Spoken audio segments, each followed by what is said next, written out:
이번 주는 저번에 이어서 인텔 SGX 2부로 좀 다른 내용을 다뤄보려고 했는데요.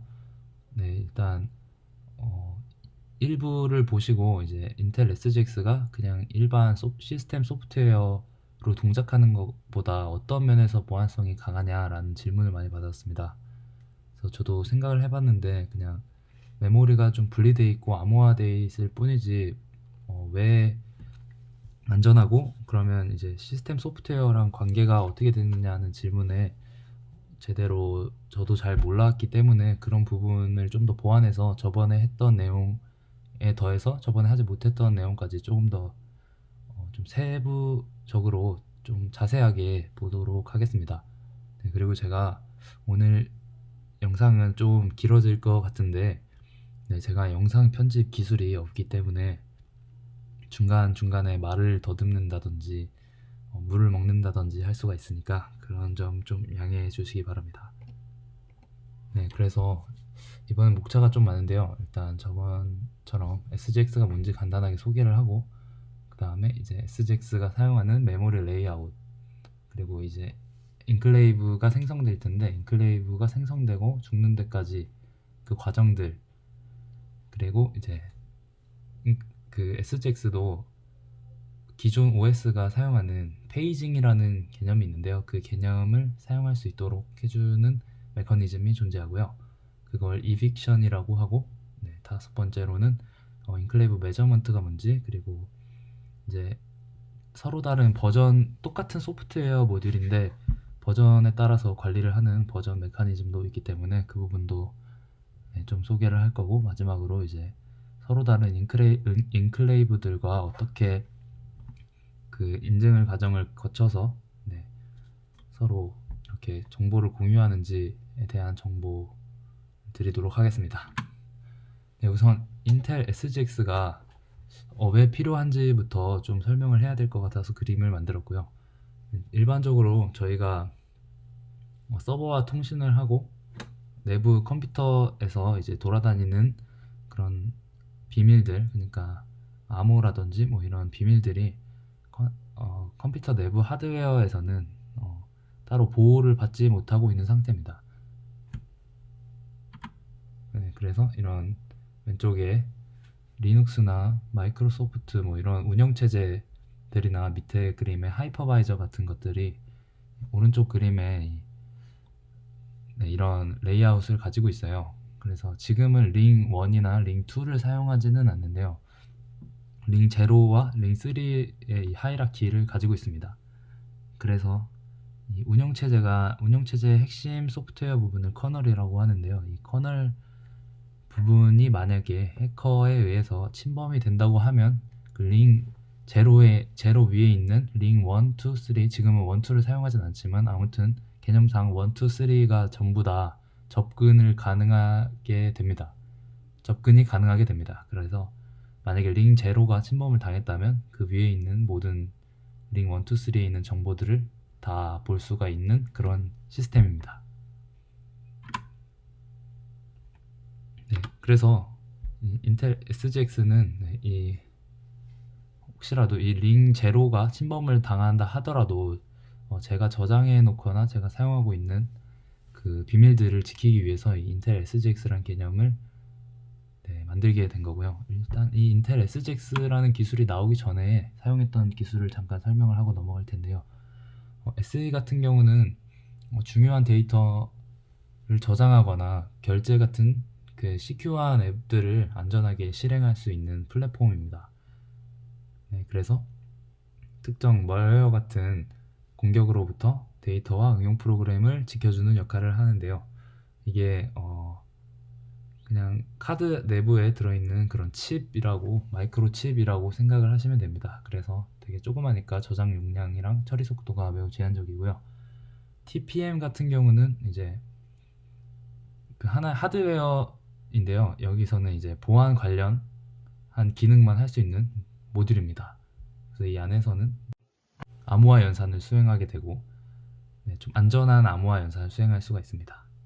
그래서 기존에는 이 SE와 TPM 또 TXT라고도 있긴 한데 아무튼 그런 다양한 개념들을 이용해서 네, 앞에서 말한 네, 이런 단점들을 최대한 없앴습니다. 근데 이제 이런 게 좀 제한 사항이 여러 개 있다 보니까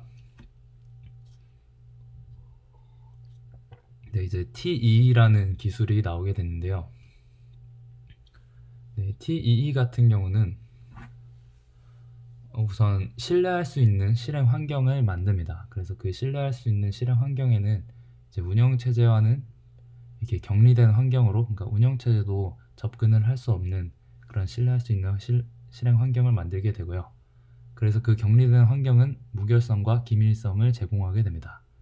네, 그래서 메모리에서 직접 격리되기 때문에 하드웨어 측면에서 보안성이 극대화되고요. 네, 그리고 뒤에서 보시면 아시겠지만 다양한 증명 과정을 통해서 네, 하기 때문에 소프트웨어 측면에서도 보안성이 극대화됩니다.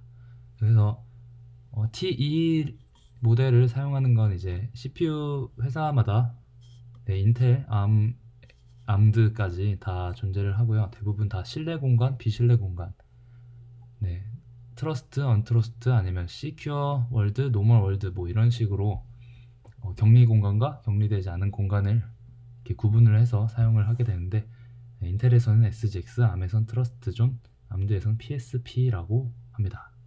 네, 이 중에서 저희가 볼 건 이제 인텔 SGX인데요. 네, 인텔 SGX란 인텔에서 제공하는 CPU 명령어 셋입니다. 네, 그래서 인클레이브라고 하는 그 아까 격리된 공간을 제공한다 했는데 그게 이제 인클레이브라는 시큐어 컨테이너죠. 그래서 그 격리된 공간이 인클레이브라고 보시면 됩니다.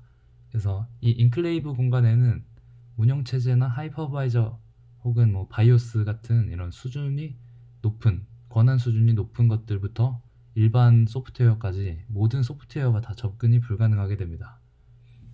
네, 그래서 이 인클레이브를 사용하게 되면 오른쪽 그림을 보시면 인클레이브를 사용하지 않으면 만약에 OS나 VMM 이게 하이퍼바이저인데 하이퍼바이저 같은 게 침범이 될 경우에 이제 그 위에 올라가 있는 앱들 전부가 다 네, 이제 공격에 노출되는 거죠. 근데 이제 이 인클레이브라는 걸 사용하게 되면 OS나 VMM이 혹시라도 침범이 되더라도 그 공격 범위에서 벗어나게 됩니다. 네, 그래서 훨씬 더 보안성이 강화된 걸 알 수 있습니다. 그래서 이게 왜 보안성이 강화됐냐를 이제 하드웨어와 소프트웨어 보안 관점에서 설명을 드릴 텐데요. 우선 하드웨어적으로 이 뒤에서 보시면 아시겠지만 실제 D램에서 특정 부분만을 인클레이브로 사용하기 위해서 실제로 떼어내게 됩니다. 그 부분을 이제 PRM이라고 하는데요.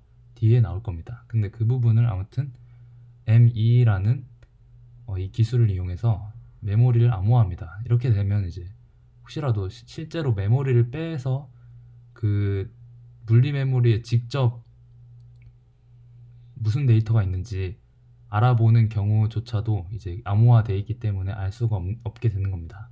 그래서 물리적 메모리 공격을 보호할 수 있는 거고요. 네.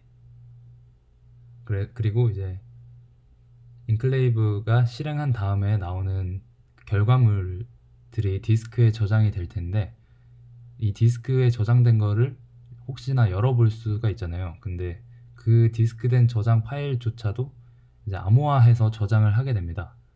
그렇기 때문에 이제 디스크를 직접 내부를 까도 이제 암호화된 데이터밖에 없고 원본 데이터를 알 수가 없고요. 그 다음에 이제 뒤에서 설명을 드릴 텐데 키가 총 4-5종류의 키가 있는데요. 다양한 키로 이제 필요할 때마다 암호화를 제공을 하고 그 다음에 이제 SGX가 부채널 공격을 방어하는 메커니즘은 존재하지 않는다고 합니다. 그래서 만약에 부채널 공격을 방어하고 싶으면 그 인클레이브를 설계하는 개발자가 그 부채널 내성 프로그래밍을 직접 프로그래밍 할 때 신경을 써서 해야 합니다. 그 다음에 소프트웨어적으로 왜 안전하냐면 우선 아까 말씀드렸다시피 바이오스나 VMM, OS 같은 높은 권한의 시스템 소프트웨어도 다 접근을 불가능하게 합니다. 네, 그래서 이제 시스템 소프트웨어가 해킹돼도 네, 무결성과 기밀성을 보장하게 되는 거고요. 그 다음에 이제 점프나 펑션 콜 같은 걸 이용하면 제가 지정한 그 주소문으로 점프를 할 수가 있게 되는데요.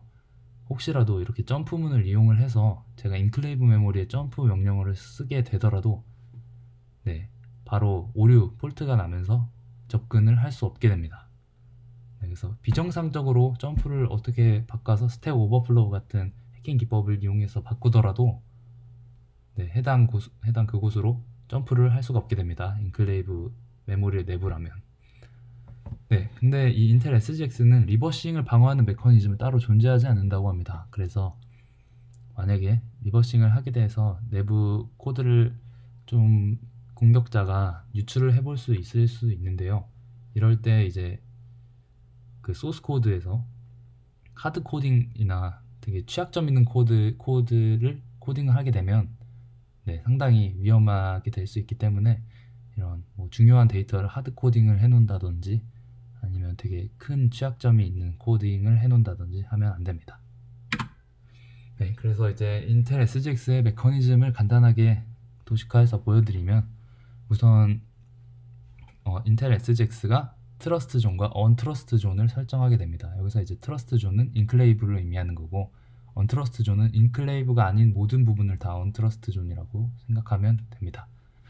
그래서 이제 여기 마우스가 안 보여서 그런데 그 숫자를 보시면 두 번째로 이제 인클레이브를 생성을 하게 됩니다.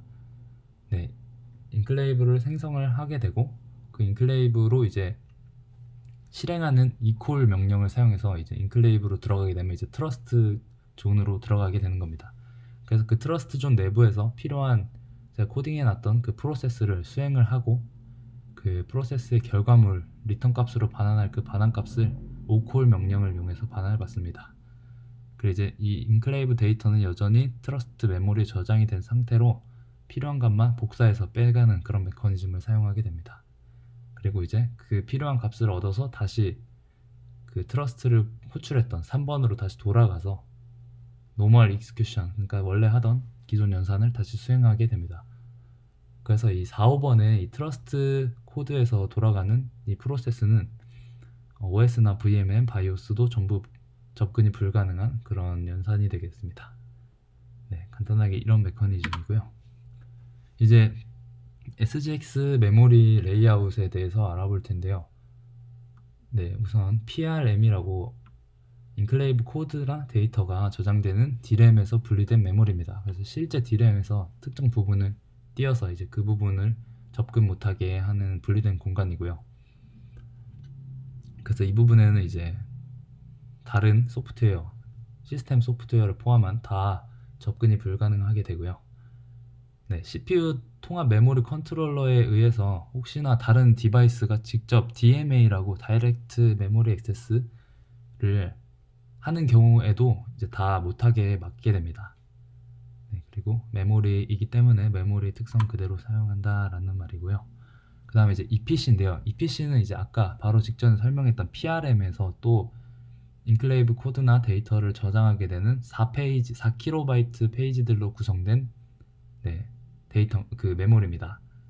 그래서 이 4KB 페이지라는 게 결국 원래 기존의 아키텍처 주소 변환할 때도 4KB 페이지로 페이지들을 관리하는 걸로 알고 있는데요. 네, 그 원래 아키텍처의 주소 변환 기능과 동일하게 사용을 하게 됩니다. 그래서 논 인클레이브 소프트웨어는 이 EPC에 접근이 불가능합니다. 근데 이 시스템 소프트웨어에 의해 이 EPC 페이지들이 직접 관리가 되고 있는 상태입니다. 그래서 이 EPC를 따로 SGX가 관리를 하는 게 아니라 시스템 소프트웨어가 이제 이 할당과 해제 같은 모든 EPC 페이지 관리를 맡고 있습니다. 그러면 이 PRM과 이 EPC 이 메모리는 시스템 소프트웨어도 접근을 할 수 없다고 했는데 이게 좀 아니지 않냐라고 생각을 해서 좀 알아봤었는데요. 이런 시스템 소프트웨어가 어쩔 수 없이 관리해야 하는 이런 부분들, 특히 이 EPC의 그 관리를 맡는 이 부분을 SGX는 신뢰를 하지 않습니다. 그래서 이 EPC의 M이라는 인클레이브 페이지 캐시 맵이라는 맵을 하나 더 사용을 해서 이 시스템 소프트웨어가 이 PC를 제대로 지금 관리를 하고 있는지 확인하기 위해서 사용하는 겁니다. 그래서 이 SGX 보안 점검에서만 사용을 하고요. 그러니까 시스템 소프트웨어를 믿을 수 없는 소프트웨어로 간주를 하고 있는데 이 PC 페이지는 또 시스템 소프트웨어가 관리를 해야 하니까 얘가 똑바로 관리를 하고 있는지 없는지를 파악하기 위해서 사용한다고 생각하시면 됩니다. 네, 그래서 여기 밑에 보시면 3개의 필드가 있는 걸 볼 수 있는데요. 여기 나온 필드 말고도 다른 필드도 있긴 하지만 아무튼 여기 나오는 필드로 밸리드 필드는 1비트짜리인데 만약에 밸리드가 1이 설정되어 있는 상태에서 1이 설정되어 있으면 이제 이 페이지는 다른 어떤 인클레이브가 지금 사용 중이다라는 걸 알려주는 그 필드가 되겠습니다. 그래서 혹시라도 이 시스템 소프트웨어가 믿을 수 없기 때문에 혹시라도 시스템 소프트웨어가 이 PC 페이지에다가 이미 인클레이브가 할당된 이 PC 페이지에다가 다른 인클레이브를 또 할당하려고 시도를 하게 되면 이 밸리드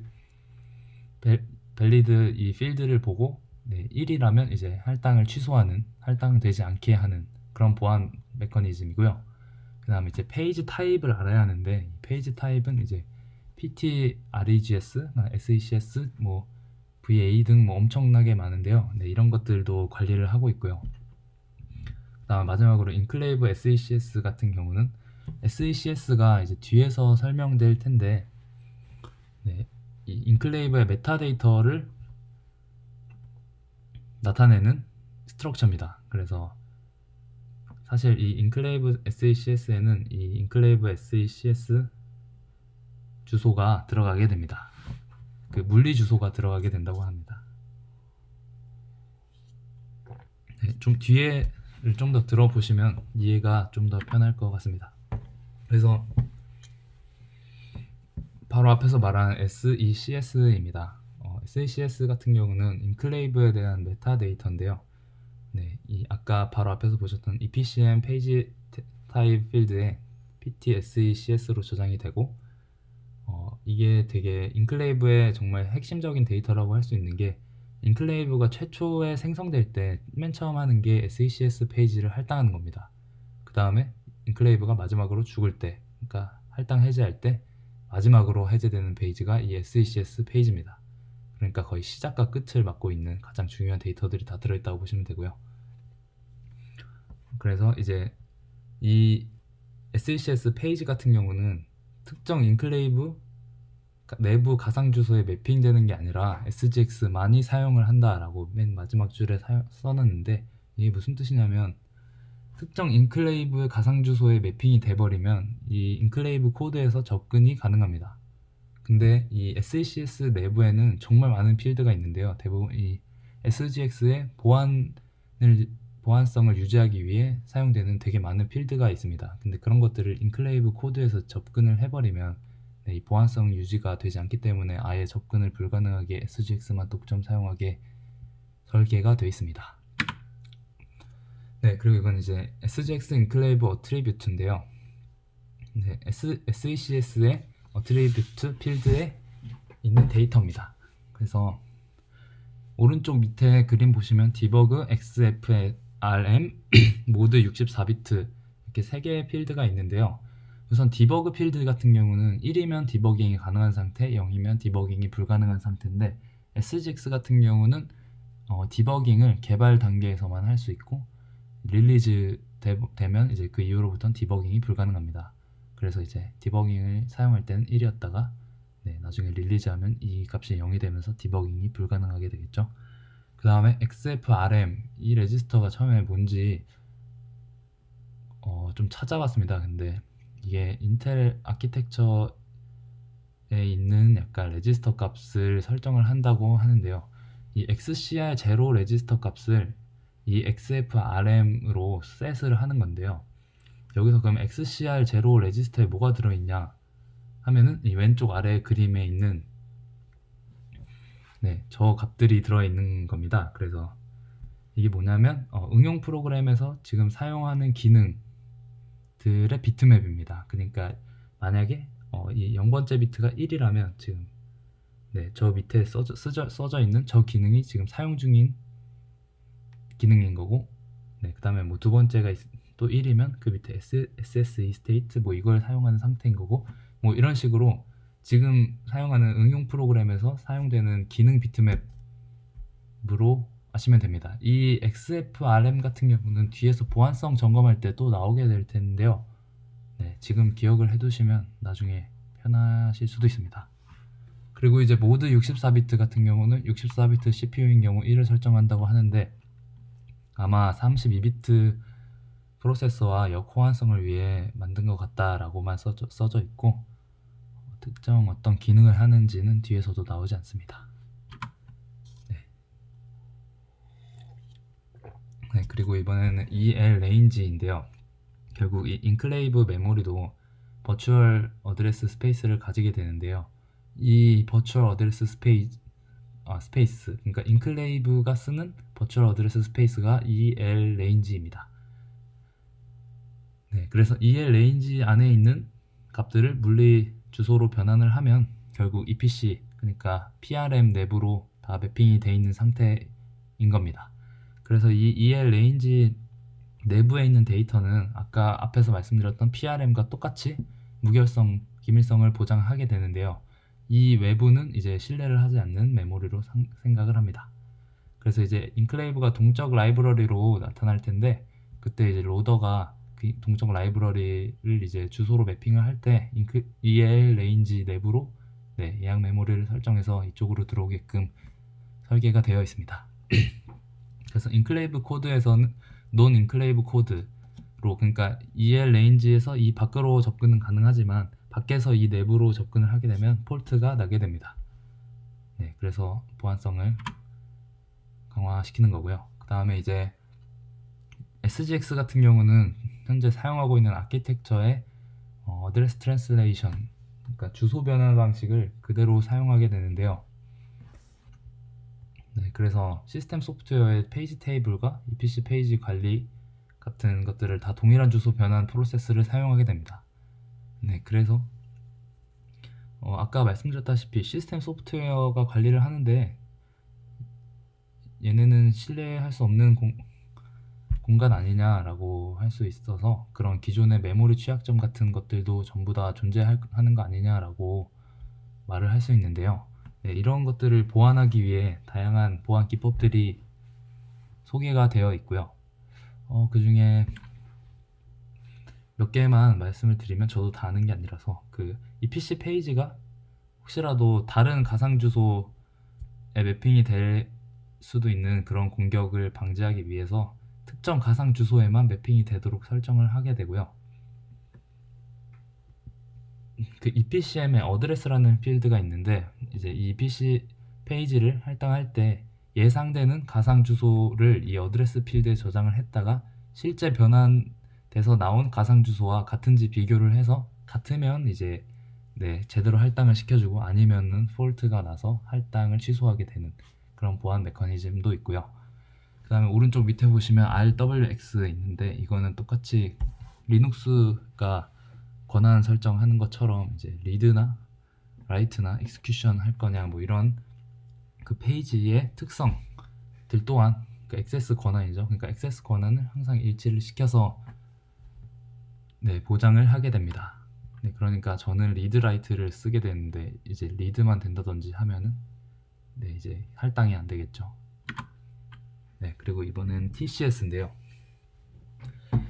SGX는 멀티코어 프로세서를 지원합니다. 그래서 멀티코어 프로세서가 이제 멀티 스레드를 사용해서 총 여러 개의 스레드가 이제 동시에 동일 인클레이브를 실행이 가능한데요.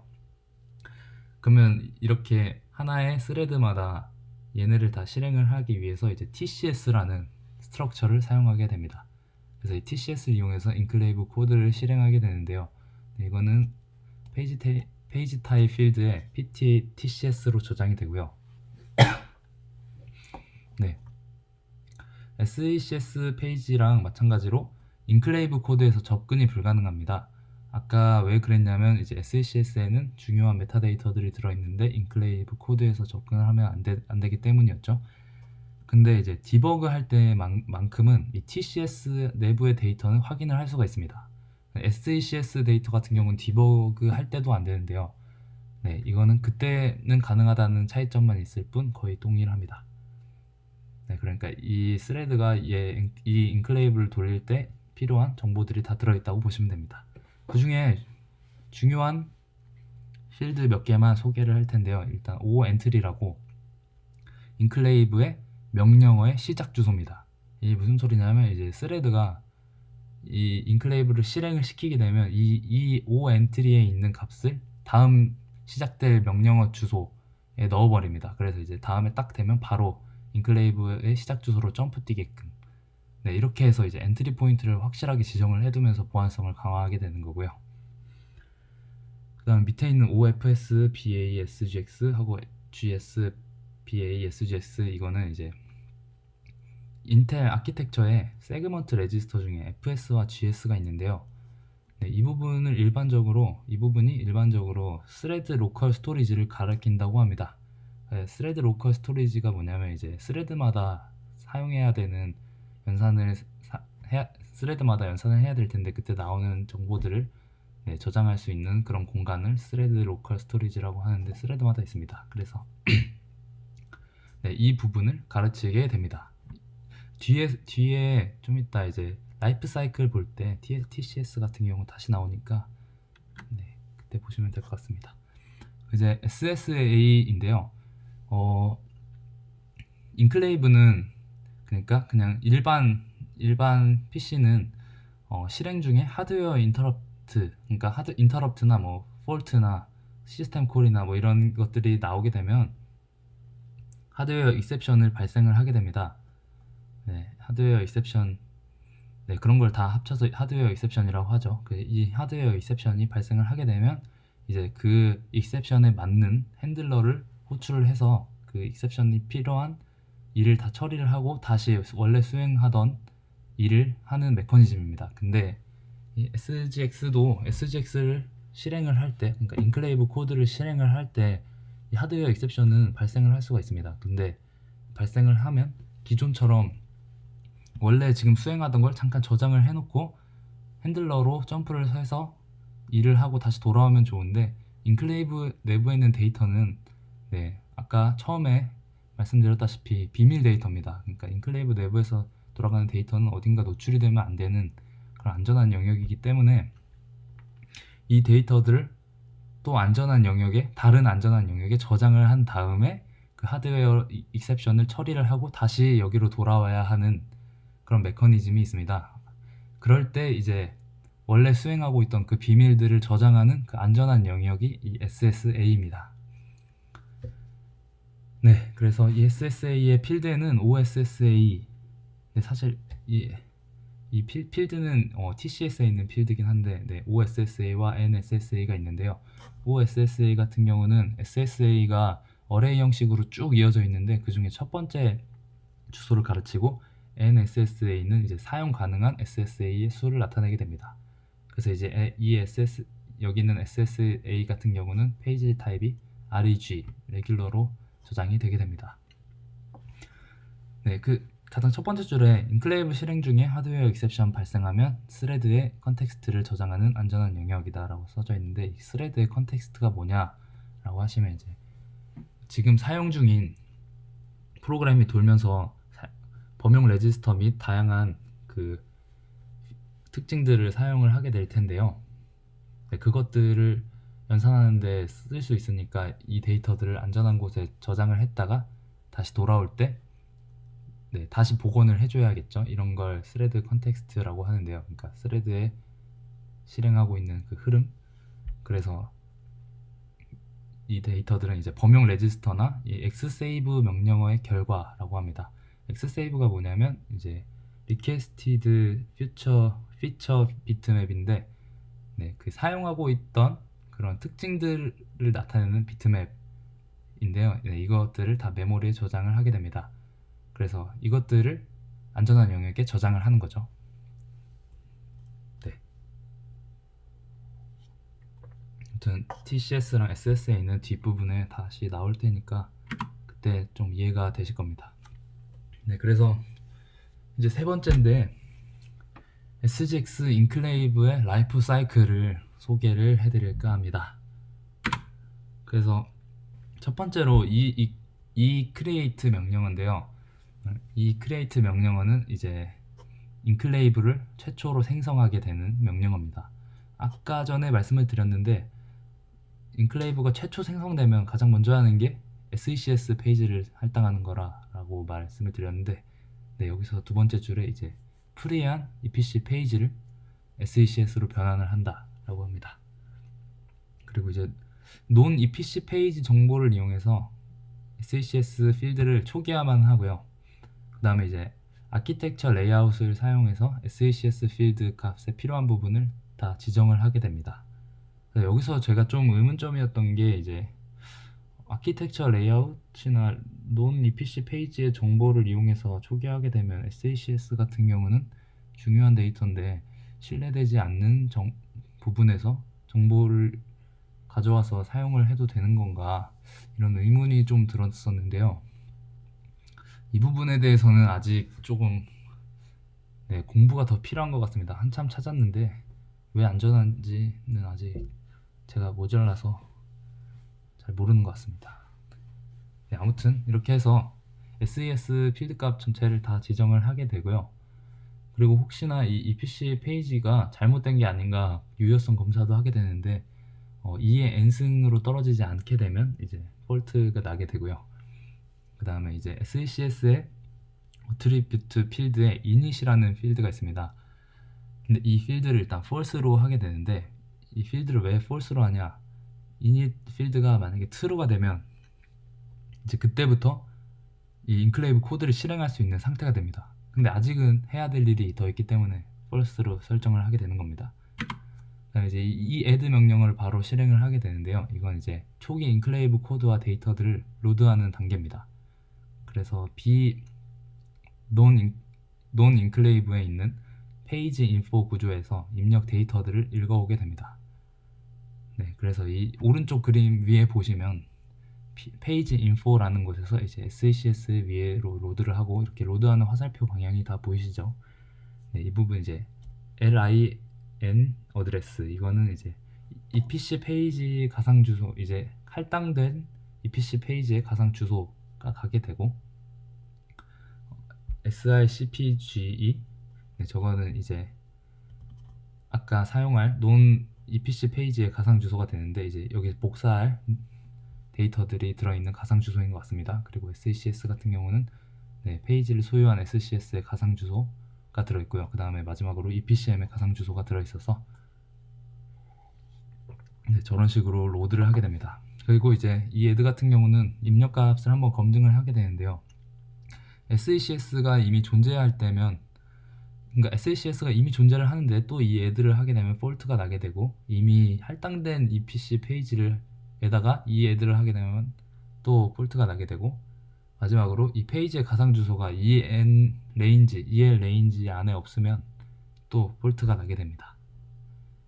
네, 그래서 그냥 이 add는 초기 인클레이브 코드와 데이터를 로드하는 명령어라고 생각하시면 편합니다. 마지막으로 이제 이 init 명령어가 있는데요. 네, 이 init 명령어는 이제 인클레이브 초기화가 다 끝난 상태로 만들게 되는 명령어입니다. 그래서 이 init 명령이 끝난 다음에 아까 이 create에서 false로 설정한 그 init 값을 true로 설정을 하게 되고요. 그러면 이제 이 순간부터 SGX 코드, 인클레이브 코드가 돌 수 있는 상태로 설정이 된 거고요. 그리고 init이 true가 되면 이제 이 add 호출이 불가능합니다. 그래서 더 이상 로드를 할 수가 없는 상태가 되고, 메저먼트라고 뒤에서 나올 텐데 이 메저먼트 값도 확정이 돼서 암호화가 되고요. 그리고 이 init을 이제 명령어를 제대로 실행을 하려면 하나의 인자값으로 토큰이란 값을 넣어야 하는데, 이 토큰은 런치 인클레이브라는 곳에서 받을 수가 있습니다. 근데 이 런치 인클레이브가 뭐냐면 인텔에서 그냥 이미 만들어 놓은 프리빌리지드 인클레이브인데요. 그 하드웨어에 특수 하드코딩된 특수 키를 이용을 해서 서명이 돼 있다고 하는데, 이 부분은 중요하다고는 생각을 안 해서 제대로 아직 보지 않았고요. 아무튼 이 L2에서 토큰을 받아와서 그 토큰을 이 init에 인자로 주면 이 init 명령어가 실행이 되는 그런 메커니즘입니다. 네, 그 다음에 이제 마지막으로 EPC 페이지를 할당을 해제할 때 사용하는 게 이제 이 remove 명령어인데요. 아까 말씀드린 EPCM의 밸리드 값, 아까 맨 앞에서 말씀드렸는데 이제 EPCM이 밸리드가 1이면 이제 그건 다른 인클레이브가 사용하는 거고 0이면 사용하지 않는 거다라고 말씀드렸는데 그 페이지를 0으로 해서 이제 프리하게 만들어주는 거고요. 네, 이 인클레이브를 현재 실행하는 스레드가 없는지 확인을 하고 이제 없으면 SECS 할당을 끝으로 해제하게 됩니다. 네, 이제는 초기화가 된 인클레이브에서 이제 인클레이브 코드를 실행하는 스레드가 어떤 식으로 실행되고 끝나고 하는지 스레드 라이프 사이클에 대해서 설명을 드릴 텐데요. 네, 이 엔터 명령어를 사용을 해서 인클레이브 코드로 점프를 하게 됩니다. 그래서 인클레이브 모드로 전환을 하게 되는데요. 맨 첫 페이지에서 설명을 드렸는데 링 0랑 링 3를 사용해서 계층 관계를 이루고 있다라고 했는데 이 인클레이브 모드 같은 경우는 그 권한이 강한 링 0가 아닌 그냥 일반 응용 프로그램이 실행되는 링 3의 인클레이브 모드라는 모드로 전환을 하게 되는 겁니다. 그리고 이 엔터 명령어가 성립을 하려면 아까 말씀드린 스레드마다 하나씩 관리할 때 사용하는 TCS, 그 TCS를 하나 입력을 받고 이 TCS가 지금 다른 인클레이브가 사용하지 않는 상태인 not busy 상태여야 하고 NSSA, 아까 앞에서 설명드렸는데 SSA 사용할 수 있는 SSA 개수가 1개 이상 돼야 합니다. 이 SSA 같은 경우는 이제 비동기 인터럽트 같은 게 일어났을 때 그 데이터를 안전하게 저장을 해야 되는데 그 안전한 공간이 SSA였죠. 그래서 사용할 수 있는 SSA가 1개 이상일 때만 발동이 됩니다. 네, 이렇게 되면 이제 RIP가 인텔 아키텍처 레지스터인데요. 그러니까 다음으로 수행해야 할 명령을 가지고 있다라고 생각을 하시면 되는데, 네. 그래서 이제 이 RIP를 아까 전에 TCS 설명할 때 말씀드린 O 엔트리로 설정을 하게 됩니다. 네, 그래서 이제 안전하게 이 엔트리 포인트를 설정을 해서 바로 이 코드로 점프를 뛸 수 있는 메커니즘인 겁니다. 네, 그리고 XFRM을 이제 XCR 제로로 설정을 해서 아키텍처 피처들을 제어한다고 하는데요. 이 부분은 좀 더 봐야 할 것 같고, 그 다음에 FS와 GS를 이용해서 그 스레드가 사용할 스토리지를 구현을 하게 되고, 그 다음에 이제 이 엔터 명령어가 인클레이브 코드를 다 실행을 하고 나서 돌아왔을 때 이제 기존에 수행하던 그 명령어로 돌아와야 하는데 그 명령어를 RCX에 저장을 하게 됩니다. 네, 그 다음에 이제 이 엔터를 해서 인클레이브 코드로 점프를 뛰게 돼서 인클레이브 모드로 전환하는 시스템이 이 엔터인데요. 이 엔터는 그러니까 기존 시스템에서 유저 모드에서 커널 모드로 들어가고 나가고 하는 이 컨텍스트 스위치와 거의 비슷한 메커니즘입니다. 그래서 다른 모드로 들어갈 때 기존 모드에서 사용했던 레지스터 값들을 어딘가에다 백업을 해놓고 그곳으로 점프를 해서 거기에서 수행하는 그 컨텍스트에 맞춰서 수행을 하다가 다시 원래 모드로 돌아올 때 이전에 백업해놨던 그 레지스터 값들을 다시 셋해서 기존의 실행 흐름을 다시 가져와야 하는데, 그때 사용할 그 레지스터의 값들을 백업을 해놓게 되는데 이 부분을 이제 디램에다가 디램의 TLS 부분에 저장을 하게 된다고 합니다. 네, 인텔의 그 매뉴얼에서는 SGX가 따로 구현한 특수의 레지스터에 저장이 되어 있다라고 되어 있는데 그게 아니라 다른 논문을 보니까 디램의 TLS 부분에 저장되는 것 같다라고 말을 하더라고요. 네, 그 다음에 EEXIT 명령어인데요. EEXIT 명령어는 이제 인클레이브 모드일 경우에만 실행이 가능하고 이제 이 인클레이브 모드에서 나오게 되는 명령어입니다. 그래서 RBX에서 읽은 값으로 다음 명령어 레지스터를 설정을 하게 되는데, 제가 빨간색으로 RBX를 표시한 이유가 밑에서 두 번째 줄을 보시면 이 엔터의 다음 명령어를 RCX에 저장을 한다라고 했는데, 이 exit를 사용할 땐 RBX에 있는 값으로 설정을 하게 되는, 이 이유는 이제 이 엔터의 시스템 콜 내부 코드를 읽으면 왜 그런지 알 수 있을 것 같은데, 아무튼 네, 실제 시스템 콜에 들어가는 걸 봐도 이런 식으로 돼 있는 거 보면 일부러 이렇게 설정해 놓은 것 같습니다. 네, 그리고 이제 아까 이 엔터가 저장해 놓고 다시 들어간 그 레지스터 값들을 다시 다 가져오게 됩니다. 네, 그리고 이제 이 exit 명령어 같은 경우는 레지스터 수정을 따로 안 하는데요. 이게 문제가 될 수 있는 게, 이 엔터가 수행할 때 레지스터를 사용을 할 텐데 이 레지스터에 있는 값들이 어떤 비밀이 들어있을 수도 있는 거잖아요. 그래서 이 엔터가 끝나기 전에 이 레지스터에 남은 비밀들을 제거를 해줘야 합니다. 이 exit는 따로 그런 수행을 하지 않습니다.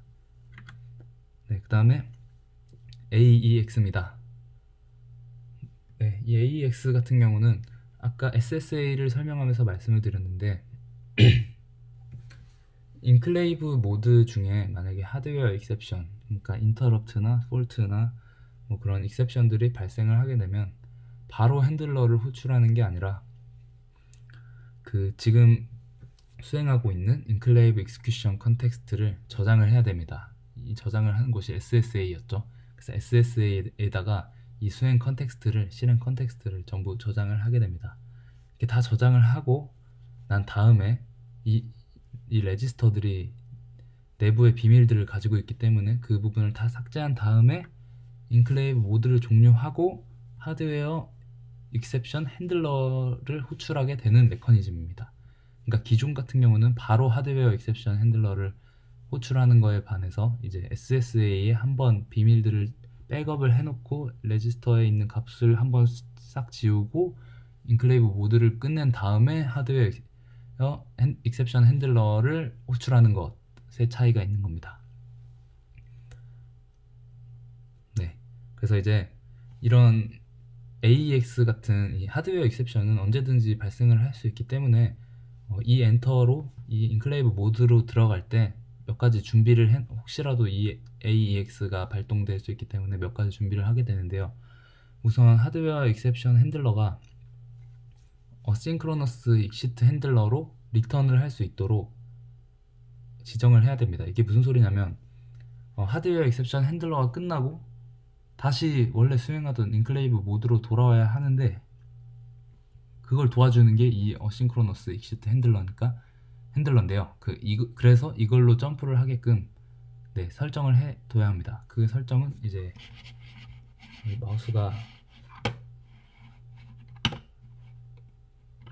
잠시만요.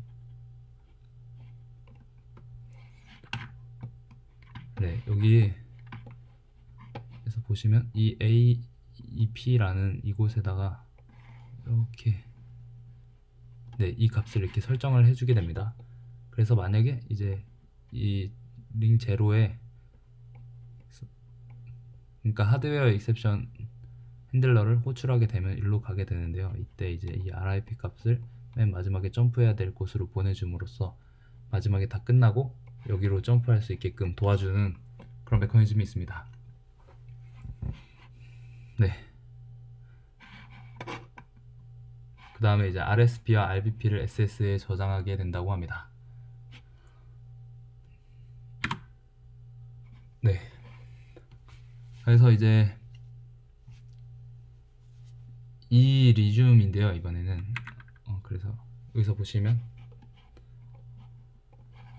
AX로 빠져나가서 다시 이쪽으로 나갔기 때문에 다시 인클레이브로 돌아와야 하는 이 명령어가 이제 이 리줌 명령어인데요. 이 리줌 명령어는 이제 아까 앞에서 말씀드렸던 어싱크로너스 익시트 핸들러로 분기를 하게끔 하고 이 어싱크로너스 익시트 핸들러의 마지막에는 결국 이 리준 명령어가 실행되는 그런 메커니즘입니다. 그래서 이 리준 명령어가 실행이 되면 아까 SSA에 백업해놨던 execution 컨텍스트들을 다시 다 복원해 오고 이제 원래 수행했던 명령어부터 시작해서 이제 다시 인클레이브 모드에서 그 프로세스를 실행을 하게 되겠죠. 네, 그래서 이 엔터와 이 리줌의 명령어는 사실 SSA에 내용이 있냐 없냐의 차이를 제외하고는 거의 동일한 메커니즘이라고 합니다. 네, 차이가 있다면 이제 이 엔터 명령어 같은 경우는 CSSA보다 NSSA 못하는 것 같은데 NSSA가 더 커야 됩니다. 이게 무슨 소리냐면 CSSA는 현재 그 하드웨어 익셉션 때문에 그러니까 AEX가 발동이 돼서 나가 있는 그러니까 지금 사용 중인 하드웨어 익셉션 때문에 지금 사용 중인 SSA의 개수를 얘기하는 거고 NSSA는 이제 현재 사용할 수 있는 수를 나타내는 그건데 네. 그래서 이 CSSA보다 사용할 수 있는 수가 더 많아야 네, 사용할 수 있다라는 거고요. 그 다음에 이 리줌 같은 경우는 CSSA가 이제 하드웨어 익셉션 때문에 나가 있는 SSA를 말하는 건데 만약에 CSSA가 0이라면 AEX 때문에 현재 이 수행 흐름을 중지한 SSA가 없는 건데 이 리줌을 한다는 게 말이 안 되잖아요. 네, 그래서 이런 경우 폴트가 나게 되고 무조건 CSSA가 0이 아닌 상태여야 합니다. 0보다 커야 되는 상태인 거죠, 정확하게는. 네. 그리고 이제 페이지 이빅션이라는 메커니즘을 네, 가지고 있는데요. 이게 정확히 뭐냐면 기존 OS 커널이 메모리의 효율성을 높이기 위해서 페이지 스와핑이라는 기술을 사용하게 됩니다. 이 페이지 스와핑이 정확히 뭐냐면 D램은 실제 물리적인 D램이니까 D램은 되게 한정적인 자원이잖아요. 거의 8기가나 16기가를 사용하는데요. 상대적으로 아껴 써야 하는 자원입니다. 근데 이제 다양한 어플리케이션을 여러 개를 동시에 요즘 다 돌리다 보니까 이 디스크를 막 점유를 하고 있을 텐데 그 중에서 잘 안 쓰는 것들을 이제 OS가 판단을 해서 이거 좀 안 쓰는 것 같은데 별로 중요하지 않은데 라고 생각을 하는 메모리를 하드디스크나 뭐 SSD 같은 디스크로 옮기는 메커니즘입니다. 네, 이렇게 돼서 이제 부족한 D램 자원을 아끼는 효과를 얻을 수 있는 겁니다. 그래서 이제 혹시라도 제가 그 디스크로 이동된 그 메모리를 갑자기 키게 되면 이제 디스크에서 빨리 메모리로 다시 로딩을 해서 네, 제가 원하는 프로세스를 실행할 수 있게 되는 그런 메커니즘인데요. 인클레이브도 이런 메커니즘을 지원을 해야 하는데 그러니까 계속 여태까지 말씀드렸던 게 인클레이브에서 수행하는 수행 흐름은 전부 다 비밀이기 때문에 밖으로 노출이 되면 안 됩니다. 근데 이빅션 같은 경우는 디스크로 애초에 노출이 되는 그런 기술이잖아요. 그래서 이런 거를 한 번 더 암호화를 실행을 하면서 이 페이징 기술을 사용할 수 있게끔 만들어주는 메커니즘이 이 EPC 페이지 이빅션입니다. 네, 그래서 OS와 동일한 방법으로 페이징은 불가능하고요. 왜냐하면 이 EPC는 보호되는 데이터이기 때문이죠. 그래서 이제 이 PRM 범위에 EPC 페이지를 이제 PRM 외부로 이빅을 한 다음에 그 다음에 OS의 페이징 메커니즘을 그대로 따라가게 됩니다.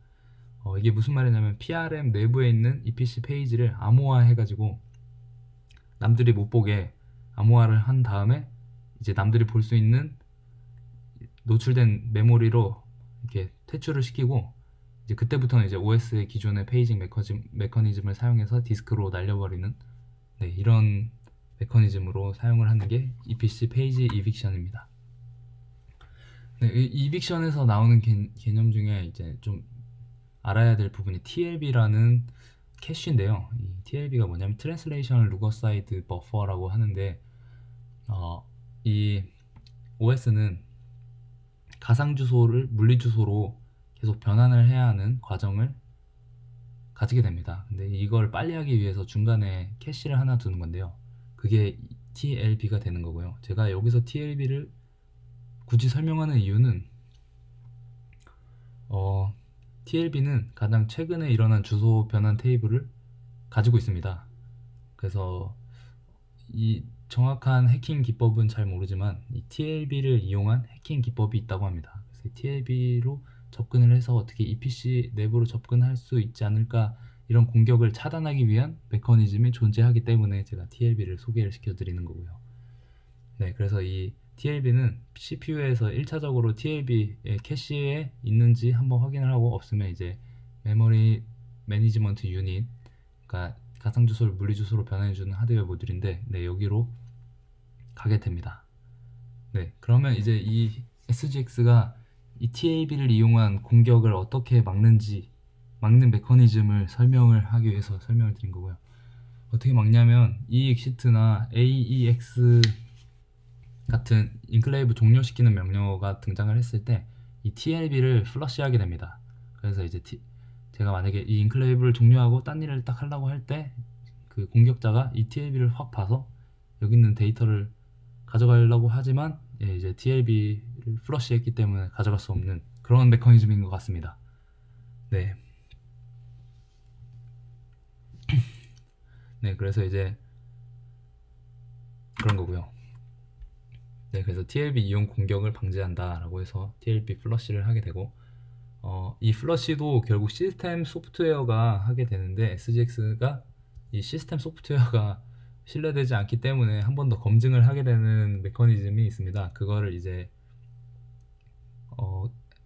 EPCM의 블록드라는 필드로 판별을 하고요. 네, 이렇게 해서 오른쪽 아래 그림을 보시면 여기서 나타내는 free in use를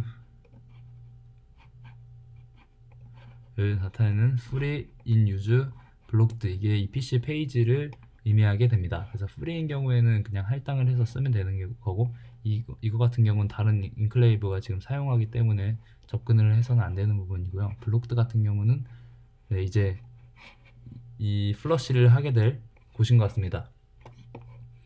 네, 그래서 이 이빅션을 하기 위한 이 명령어의 메커니즘 순서를 보게 되면, 최초에 이 블록을 해서 페이지 테이블에서 EPC 페이지의 매핑을 제거합니다. 이렇게 제거를 한 다음에 OS가 이 매핑 제거를 수행을 하잖아요. 근데 OS를 신뢰하지 않기 때문에 얘가 일을 똑바로 했는지 확인하기 위해 이 트랙 명령어로 어떤 스레드가 플러시 했는지 추적을 하고 이 AEX를 발생을 해서 플러시 하게끔 하는 명령어를 수행을 합니다. 이렇게 되면 이제 플러시가 된 상태라고 생각을 하고 이 플러시 이용 공격을 방지하게 되는 겁니다. 그 다음에 이제 EWB라는 명령어를 사용을 해서 이빅트를 직접 수행을 하게 됩니다. 이 EWB 명령어와 밑에 ELDU, ELDB 명령어는 다다음 페이지쯤에서 제대로 좀 자세하게 설명을 해드리겠습니다. 네, 그래서 여기서 하고 싶었던 말은 이제 TLB를 이용한 공격이 있는데 그 방지를 TLB 플러시를 이용해서 한다라고 요약해서 이해하시면 될 것 같습니다. 그리고 이제 페이지가 이빅션 됐을 때, 이빅션이 됐다는 건 이제 신뢰할 수 없는 메모리에 암호화되긴 했지만 아무튼 신뢰할 수 없는 메모리에 갔다가 간 겁니다. 그래서 이제 이 이빅된 데이터의 프레시니스를 보장을 하기 위해 논스라는 개념을 사용을 하는데, 이 논스가 그냥 특정 의미 없는 값인데 이 값을 이용을 해서 얘가 이제 프레시한지 아닌지를 판별하는 그런 메커니즘인데요. 이 논스 값은 이제 남들이 알면 안 되는 데이터이기 때문에 EPC 페이지에 저장이 되게 되고요. 페이지 타입은 VA라고 합니다. 네, 그래서 이 VA 페이지에 이 VA 페이지는 제한 없이 할당 취소가 가능은 하긴 한데, 만약에 취소해버리면 이빅할 때 복원이 불가능하게 됩니다. 그러니까 이빅된 페이지를 다시 이렇게 내가 지금 사용할 그 PRM으로 다시 끌어올리는 메커니즘이 이 VA를 지워버리면 할 수 없게 되기 때문에 그런 할당 취소는 거의 하면 안 되고요. 하지도 않고. 네. 그래서 이 넌스들을 저장해 놓는 페이지들을 이제 버전 어레이라고 해서 VA라고 하게 되는 겁니다. 네. 그러니까 프레시니스를 보장하기 위해 쓰는 논스를 보호하기 위한 페이지라고 보시면 됩니다. 그리고 이제 인클레이브 아이디라고 있는데요. 기존에 그 인클레이브가 어떤 인클레이브냐라는 걸 판별할 때는 SECS의 물리 주소를 사용합니다. 근데 이빅트 돼버리면 그 SECS까지 전부 다 이제 non EPC 영역으로 메모리 인크립션 된 상태로 내려가는 거기 때문에 이 주소가 무의미해 버리게 됩니다. 그래서 이제 이 인클레이브를 식별이 불가능한 거 아니냐라고 해서 이때 사용하기 위해서 나온 게 인클레이브 아이디고요. 네, 그렇게 해서 이제 이 인클레이브가 어떤 인클레이브인지 식별을 할 수 있는 인클레이브 아이디입니다. 네, 그래서 아까 말씀드린 EWB를 좀 자세하게 설명을 드리면, 네, 오른쪽 아래에 이 부분이 이제 Untrusted DRAM 부분인데요. 네, 그러니까 이제 EPC 외부의 데이터에 저장되는 모습이 해당 여기 나와 있는 데이터입니다. 네, 그래서 인크립티드 EPC 페이지, 그러니까 여기에 데이터와 코드들이 다 들어있는 건데 이 부분은 이제 인크립션 되어 있기 때문에 안전하다고 생각을 하고 이빅트 한 거고요. 여기에 이제 페이지 메타데이터들이 들어있는데 이 데이터는 보안성에는 딱히 영향을 미치지 않는 메타데이터라 따로 인크립션을 안 해도 상관이 없다고 나와 있습니다. 네, 그리고 이제 논스 같은 경우는 따로 보호되는 메모리 영역에 이렇게 저장된 걸 볼 수 있죠. 네, 그렇게 해서 이제 이 4개의 데이터를 이용해서 이빅을 하고 나중에 다시 복원하는 그런 작업을 거치게 되는 겁니다. 그래서 맥태그 같은 경우는 이제 나머지 데이터들이 바뀌지 않았는지 진위성 검사를 하기 위해서 있는 필드라고 보시면 됩니다. 네, 그리고 이제 ELDU, ELDB로 이빅된 데이터를 다시 EPC로 올리는 명령어인데요. 네, 이 두 명령어의 차이는 뒤에 B로 끝나는 ELDB 같은 경우는 아까 앞에서 보신 블록드 필드를 1로 셋한다고 하는데 왜 쓰는지는 저도 잘 모르겠습니다. 네, 아무튼 이 이빅션이 여기서 끝인데요. 이빅션은 이제 기존 OS에서 사용하는 페이징의 개념을 인클레이브에서도 사용 가능하게끔 만들어 놓은 메커니즘이라고 생각하시면 되고요. 그 과정에서 이제 디스크로 내려가야 하는데 그 데이터의 무결성을 어떻게 보장할 거냐 라는 건 이제 그 페이지를 인크립션을 해서 EPC 외부로 보내기 때문에 그건 안전하다라는 걸 설명드린 겁니다. 네, 그렇게 요약하시면 될 것 같습니다. 네, 그리고 5번째로 SGX 인클레이브 메저먼트인데요. 이 메저먼트는 이 인클레이브의 하나의 아이디라고 생각하셔도 됩니다. 네, 그래서 이제 이걸 이용해서 이제 내가 이 인클레이브다라는 거를 입증을 하게 되는데요. 네, 그래서 이 메저먼트 같은 경우는 인클레이브가 생성되면서 정해진 명령어에 의해서 탁탁탁 해시 값으로 이렇게 설정이 되는 값입니다. 해시 값입니다. 그래서 이제 예상되는 메저먼트 값과 실제 메저먼트가 같으면 이제 나인 게 인증이 되는 거죠. 네, 그래서 이건 샤2 해시 알고리즘을 사용을 하게 되고요. 해시이기 때문에 중간에 뭐 값 하나만 수정이 돼도 완전히 다른 해시 값을 출력해서 보안성을 좀 강화를 시킬 수가 있습니다. 네, 그래서 이 정보는 SECS의 MR 인클레이브 필드에 저장이 된다고 합니다. 그래서 이 메저먼트 같은 경우는 이 크리에이트, 이 애드, 이 익스텐드 이렇게 걸쳐서 계속 해시를 하게 되는 해시 값을 이용한 값입니다. 그래서 일단 이 크리에이트부터 보시면 일단 이 크리에이트가 실행이 되면 아까 이 크리에이트를 설명할 때 말씀을 드렸는데 SECS에 이런 필드들을 초기화한다고 말씀을 드렸죠. 그래서 여기서 초기화가 되는 거고요. 그 다음에 오른쪽에 표에 보시는 이 데이터를 해시2 알고리즘으로 해싱을 하게 되는 겁니다. 여기 첫 번째는 뭐 eCreate 이 문자열이 들어가는 것 같고, 두 번째는 SSA, FRAM 사이즈 뭐 이런 게 들어있는데 이게 뭐냐면 최대로 사용할 수 있는 SSA 개수를 의미한다고 합니다. 그 다음에 세 번째는 이제 사이즈, 들어가게 되고요. 나머지는 이제 0으로 채워진 32비트의 이 데이터를 해시 알고리즘으로 해싱을 하게 됩니다. 근데 여기에 이제 베이스 어드레스가 왜 사이즈는 있는데 왜 베이스 어드레스는 없냐라고 물어볼 수 있는데요. 이거는 이제 EL 레인지 내부 어떤 메모리에서도 이 인클레이브를 할당을 할 수 있기 때문에 지금부터 베이스 어드레스를 사용하는 건 그런 이유로 사용하지 않는다고 합니다. 네. 저도 자세히는 잘 모르겠습니다. 그리고 이제 인클레이브 어트리뷰션이라고 아까 앞에서 말씀드렸던 SECS에 어트리뷰트 필드가 있는데 이 부분은 메저먼트 할 때 사용을 하지 않습니다. 그래서 이 부분을 사용을 하면 되게 보안성도 강화되고 자기 자신을 입증할 때 또 충분히 이용될 수 있는 데이터인데 왜 안 쓰냐? 이 어트리뷰트 필드에는 이 아키텍처의 그 특징 그 아키텍처가 무슨 모드인지를 가지고 있는 그런 필드가 있는 것 같습니다. 그래서 무슨 말이냐면 만약에 0이면 뭐 바이오스, 1이면 OS, 2면은 뭐 VMM, 뭐 하이퍼바이저 뭐 이런 식으로 필드가 있어서 만약에 그런 식으로 돼버리면 SGX는 단일 메저먼트를 사용을 하고 싶은데 이게 바이오스 모드일 때 메저먼트, 뭐일 때 그 OS일 때 메저먼트 뭐 이런 식으로 아키텍처 별로 이렇게 돼야 하기 때문에 그걸 안 넣은 것 같습니다. 이게 확실한 정보는 아닌데 좀 찾아봤는데 제가 방금 말씀드린 게 아마 거의 맞는 것 같습니다. 그래서 이제 아키텍처 확장에 이점이 있다. 이 인클레이브 어트리뷰트를 사용하지 않으면 이제 단일 메저먼트를 사용할 수 있어서 아키텍처 확장에 이점이 있다. 라고 보시면 됩니다. 그래서 이 값은 메저링 하지 않고 메저먼트 값에 포함되지 않습니다. 그리고 이제 이 create 다음에 이 add 명령어를 수행하게 될 때 이때도 이제 메저링을 거치게 되는데요.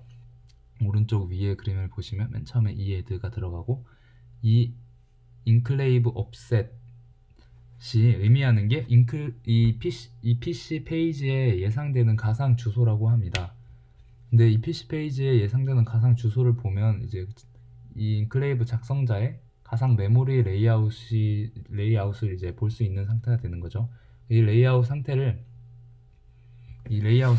이제 그 작성자의 그 사양 이런 상태에 따라 달라지는 특정 가상 메모리 레이아웃이기 때문에 혹시라도 다른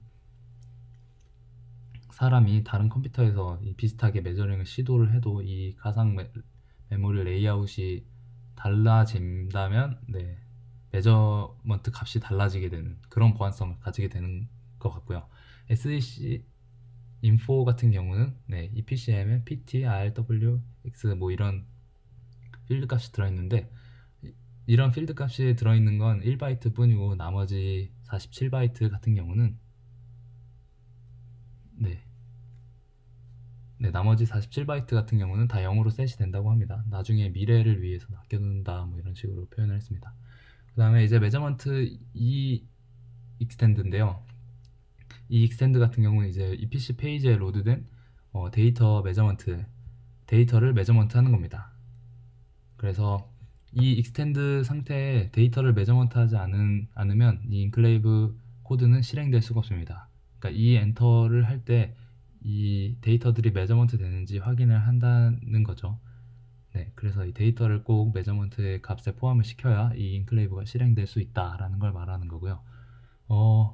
이 add에서 나오는 이 가상 메모리 레이아웃을 보고 그 다음에 여기서 나오는 EPC 데이터들까지 다 메저먼트 하는 이 메커니즘을 왜 한 방에 하지 않고 이 add 따로 이 extend 따로 하냐 라고 물어볼 수 있는데요.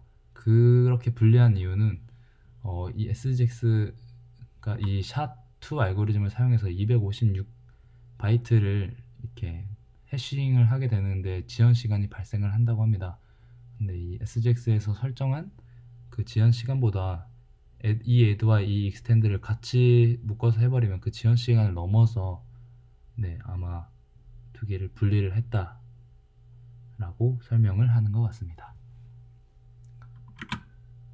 네, 그리고 맨 마지막으로 이제 이 init 명령어에서 이 인클레이브 생성 과정을 전부 마무리하고, 네, 인클레이브의 모든 내용을 다 실링을 한 다음에, 네, 그 SECS의 MR 인클레이브 메모리에다가 MR 인클레이브에다가 이제 이 최종 알고리즘 출력을 저장하게 되면서 메저먼트 값이 확정이 되게 됩니다. 이 이후에는 이제 메저먼트 값을 바꿀 수가 없고, 네, 하게 되는 거죠. 네, 그리고 이제 6번째인데요. SGX는 버전 그 다른 버전 간의 그 마이그레이션을 지원을 합니다. 이게 무슨 소리냐 하면은 이제 제가 인클레이브를 하나 만들어서 사용을 하고 있다가 더 업그레이드된 다른 버전의 그 인클레이브를 다시 만들게 되면 제가 직접 하지 않아도 이 메커니즘을 사용을 하게 된다면 이 비밀들이 마이그레이션 되게 됩니다. 네, 그러니까 낮은 버전에서 높은 버전으로 이렇게 쫙 비밀들이 가게 되는 거죠. 네, 그래서 이 메커니즘을 좀 설명을 드릴까 하는데요.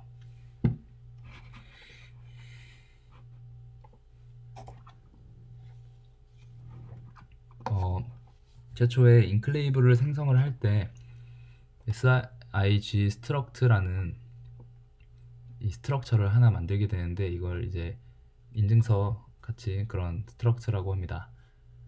네, 그래서 이 스트럭처가 있어야만 이 init 명령어를 실행을 할 수가 있게 되고요.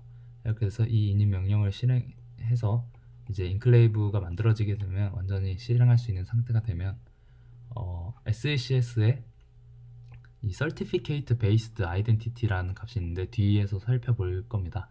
네, 이 값을 여기서 필요한 값들을 이렇게 여기다 채워놓게 됩니다. 그리고 이제 이 getKey라는 키 유도 방식, 그 SGX의 키 유도 방식에 의해서 이제 암호화할 이 시메트리 키가 이렇게 나오게 되고요. 이 키를 이용해서 이 비밀들을 이렇게 인크립션을 하게 되는 겁니다. 그 다음에 얘는 어차피 두 개가 업그레이드 뭐 어떤 버전만 다를 뿐 나머지 내용은 다 똑같기 때문에 해당 똑같은 과정을 이렇게 해서 여기까지 다 똑같은 키를 얻게 됩니다. 그래서 이제 결국 다르게 이렇게 이건 이쪽에서 하고 이건 이쪽에서 했지만 결국 이 인크립션 된 시크릿은 똑같이 해독이 가능한 이런 식으로 마이그레이션을 하게 됩니다. 그래서 중간에 뭐 키 교환이나 이런 게 없기 때문에 상당히 안전하고 아무도 알 수 없게 바로 마이그레이션이 된다는 그런 장점이 있습니다.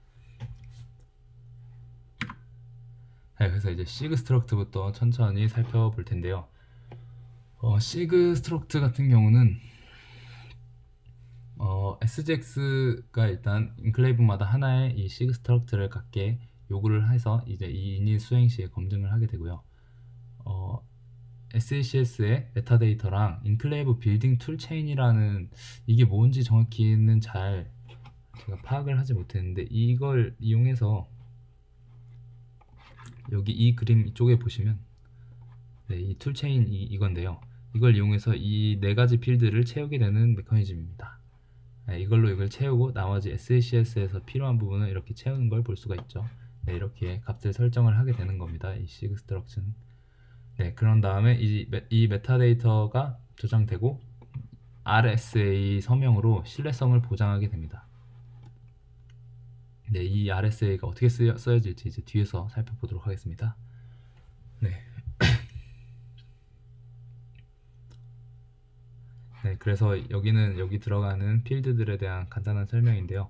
MR 인클레이브 해시 같은 경우는 이 SECS에 들어있는 메저먼트 값이랑 동일한 값이고요.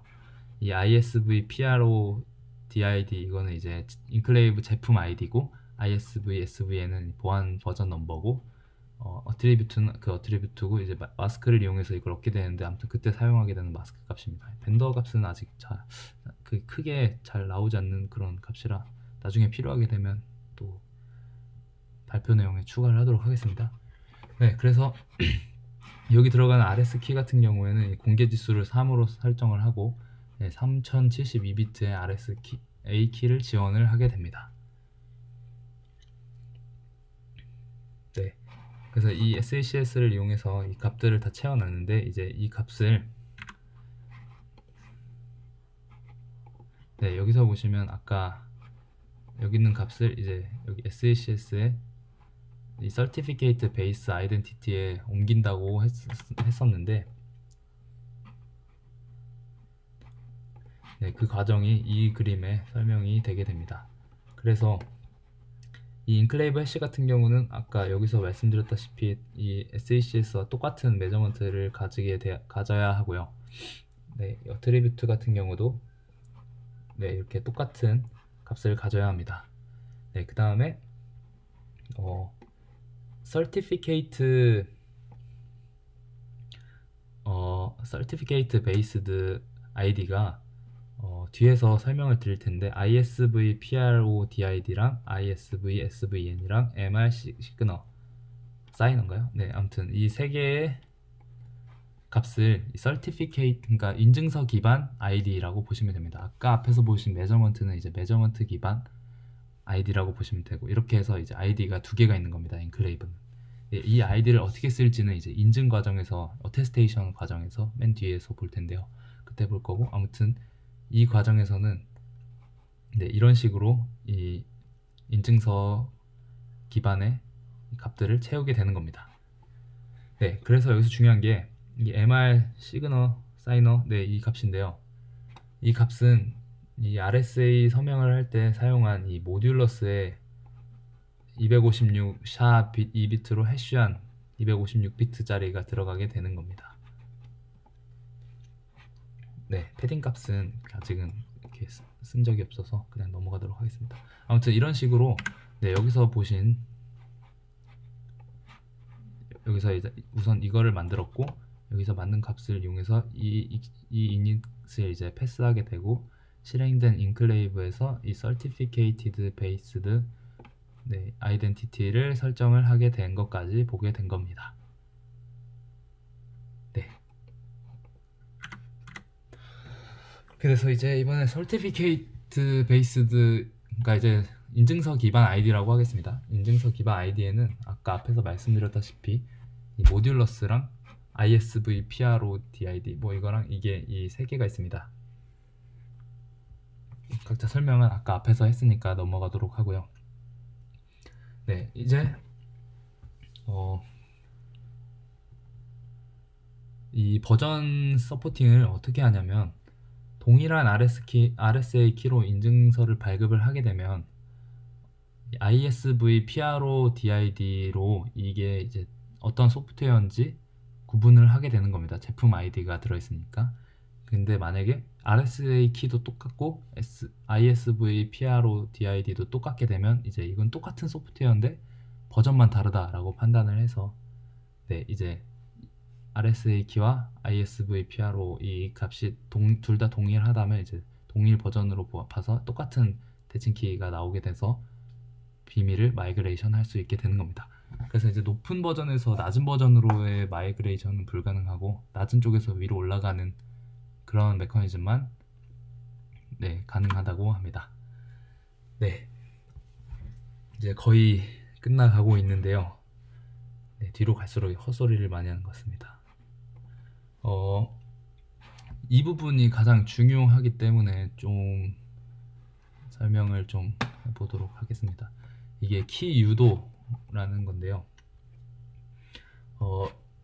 지금은 버저닝 서포트를 설명을 하고 있지만, 결국 이 인클레이브가 사용하는 모든 키 값은 다 이 키 데리베이션, 이 get키를 이용해서 나오게 되는 메커니즘입니다.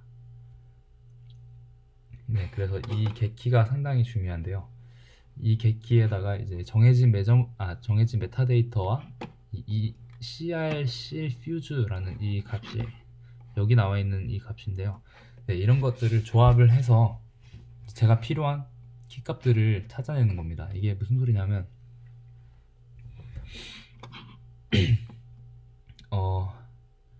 이제 뒤에서 설명을 드릴 텐데, 총 사용하는 키 값이 런치 키를 제외한 런치 키라고 있는데, 근데 그거는 사용을 할 필요가 없어서 설명을 안 드릴 것 같고요.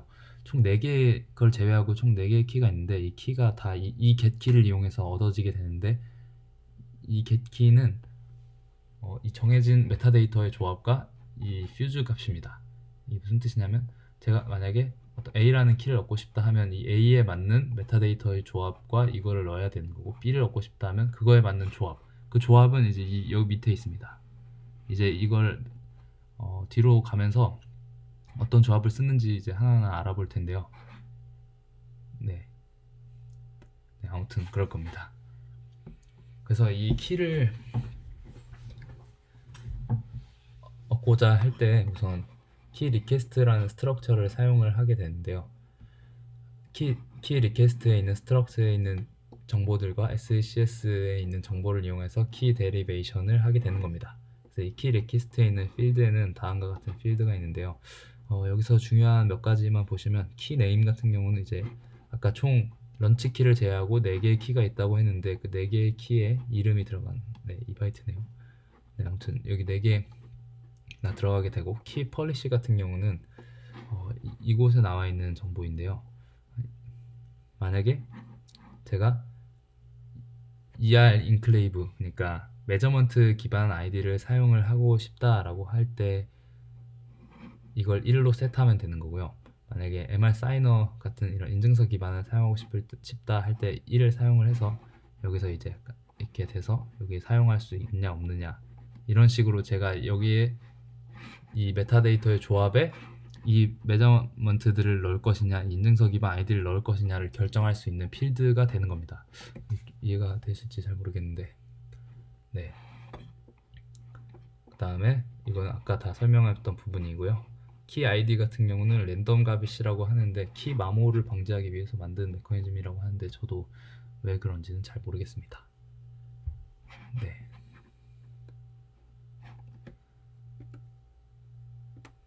네, 아무튼 여기서 중요한 부분은 이제 인텔 SGX가 이 키를 많이 사용할 텐데 이 키 값을 다음과 같은 키 데리베이션 매터리얼을 이용해서 얻는다는 거고요. 그걸 이용할 때는 이제 SECS와 키 리퀘스트에 있는 값을 사용을 할 거고 여기 있는 몇 개의 값 중에 중요한 건 이제 이 키 노트와 이런 버전 넘버도 중요하긴 한데 그 키 펄리시라고 해서 내가 이 MR 인클레이브를 쓸 건지 사이너를 쓸 건지 둘 다 쓸 건지 둘 다 안 쓸 건지 뭐 이런 조합을 사용할 수 있는 비트가 필요한 겁니다. 네, 이 부분에 대해 CL 퓨즈 같은 경우는 뒤에서 리모트 어테스테이션 할 때 또 나오게 될 겁니다. 네, 이제 마지막 어테스테이션입니다. 어테스테이션은 인증이라는 뜻인데요. 이제 엔클레이브가 다른 엔클레이브나 뭐 이런 정보를 주고받기 위해서 내가 이 해당 엔클레이브가 맞다라는 걸 입증을 하는 과정입니다. 네, 그래서 이 어테스테이션에는 로컬 어테스테이션과 리모트 어테스테이션이 존재하는데요. 로컬 어테스테이션 같은 경우는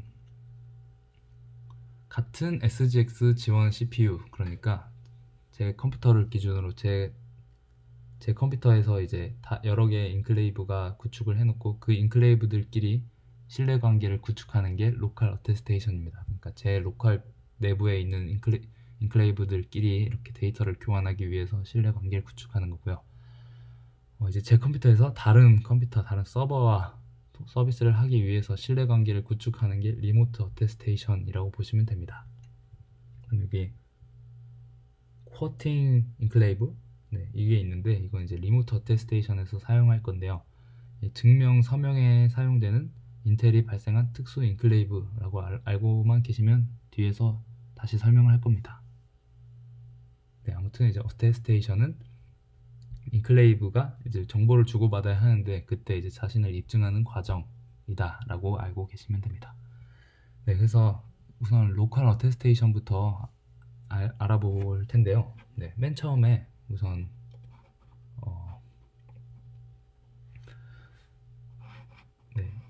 이 입증을 해야 할 건인데, 네, 아무튼 이 B에서 MR 인클레이브와 어트리뷰츠라는 값을 A로 전송을 하게 됩니다. 처음에.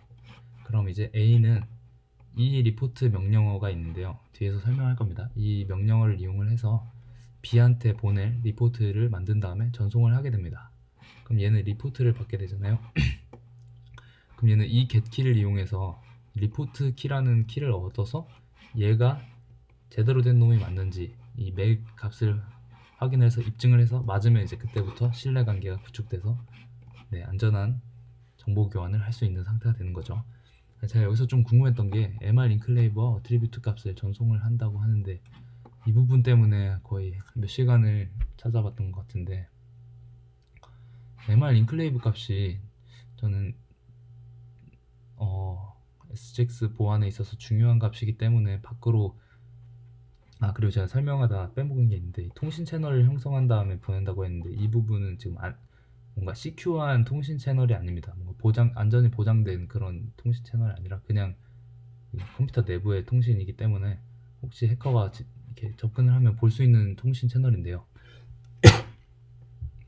이 통신 채널로 MR 인클레이브랑 이 어트리뷰트를 보낸다는 것 때문에 이거 왜 보낼까 하고 생각을 좀 해보고 앞에서부터 쭉 읽어봤는데, MR 인클레이브 값 같은 경우는 어차피 메저링 과정에서 만들어지는 값이기 때문에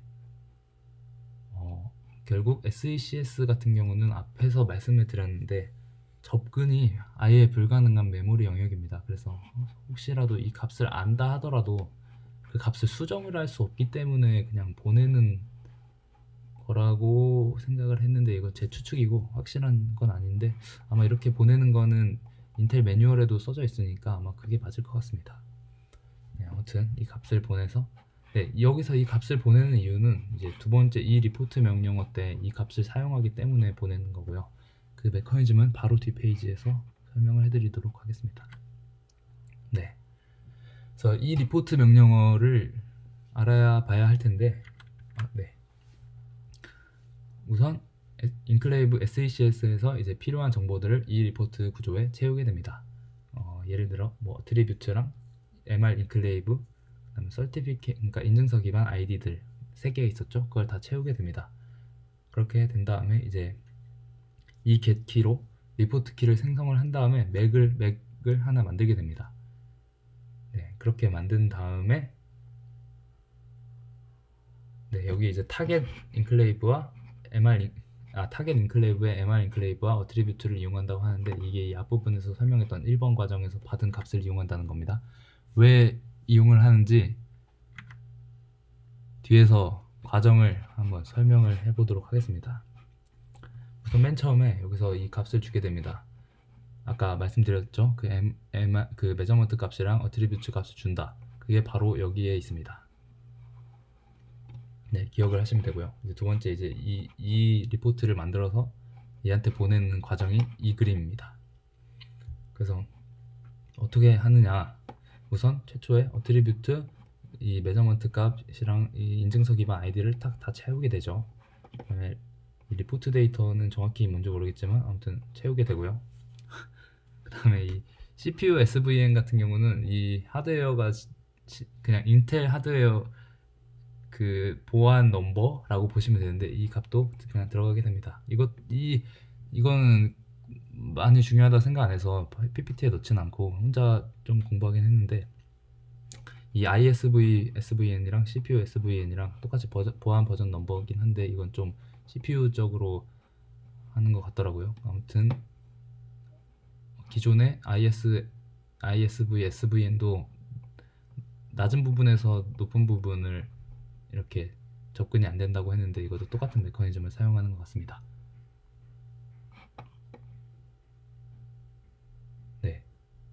몇 시지? 그래서 지금 시간이 얼마 없기 때문에 빨리 끝내도록 하겠습니다. 그래서 이 값들을 다 채워놓고 여기 리포트에 필요한 값들을 다 채워놓는 단계입니다. 다 여기 들어가는 인자들은 앞에서부터 열심히 들으셨으면 대부분 다 알 수 있는 데이터죠. 이렇게 한 다음에 이 부분이 이제 이 getKey 부분이 됩니다. 이게 무슨 소리냐? 그러니까 여기 있는 아까 이 getKey 같은 경우는 메타데이터의 조합과 이 CFuse라는 값을, 여기는 CFuse라는 값을 이용해서 필요한 키를 얻어내는 그런 메커니즘이라 라고 설명을 드렸잖아요. 그때 들어가는 그 재료들을 지금 정해야 하는데, 우선 타겟의 메저먼트 값과 타겟의 어트리뷰트 값을 여기다 설정을 하게 되고, 네, 이런 건 기본 설정되는 값들입니다. 그 다음에 이런 것들도 다 기본 설정되는 값이고, 이 키네임 같은 경우는 리포트 키, 저희 로컬 어테스테이션 할 때는 리포트 키를 사용을 하게 되는데요. 네, 이 리포트 키를 이 키네임으로 입력을 하게 됩니다. 네, 이렇게 해서 여기 메타데이터들을 다 세트한 다음에, 네, 여기 CLFuse까지 포함을 해서 나오는 값으로 이제 AS CMAC이라는 키를 유도를 해서 리포트 키, 128비트짜리 리포트 키를 얻는 게 가장 중요해요. 그래서 이걸 얻어냅니다. 이걸 얻어서 제가 아까 세트해놨던 이 값들과 이 리포트 키와, 네, 이렇게 AES 알고리즘을 통해서 맥을 이렇게 딱 설정을 하게 됩니다. 이 맥 값입니다. 이게 그래서 이렇게 돼서 다 된 상태로 이걸 2번 B로 보내게 되는 겁니다. 그럼 이 B가 이걸 받았을 텐데, 이제 이 B가 이제 얘가 보낸 리포트를 보고, 아, 얘가 저놈이 맞구나 라는 걸 이제 판별을 하게 되는 메커니즘이 이 그림입니다. 네, 그래서 이 그림 같은 경우는 간단하게 설명드리면, 이걸 지금 받은 상태인데 이 데이터들과 아까 앞에서 했던 똑같은 값들을 여기 다 넣은 건데요. 그래서 여기서는 아까 타겟의 메저먼트를 넣었는데, 얘 자체가 지금 타겟이기 때문에 얘는 자기의 MR 인클레이브와, 네, 이 어트리뷰트를 넣게 되고요. 넣어서 똑같은 메커니즘을 향해 이게 구현을 하게 되면 똑같은 리포트 키가 나오게 되겠죠. 똑같은 키 메커니즘으로 똑같은 메타데이터와 똑같은 CLFuse를 넣었기 때문에 똑같은 리포트 키가 나오게 될 겁니다. 그래서 이걸로 이제 얘 들어온 값이랑 AS를 해서 얘가 준 맥 어드레스가 맞는지 판별을 해서, 맞으면 이제 신뢰관계가 구축되고 틀리면 땡, 리젝 되는 겁니다. 네, 그 과정이 3번입니다. 네, 이 과정대로 로컬 어테스테이션이 진행이 되는 겁니다. 그래서 로컬 어테스테이션에서 가장 중요한 건, 네, 128비트 리포트 키가 되겠습니다. 그리고 인증서 기반 아이디를 가져가긴 했지만 사용을 하진 않았죠. 여기서만 쓰고, 이 키를 만들 때는 사용하지 않습니다.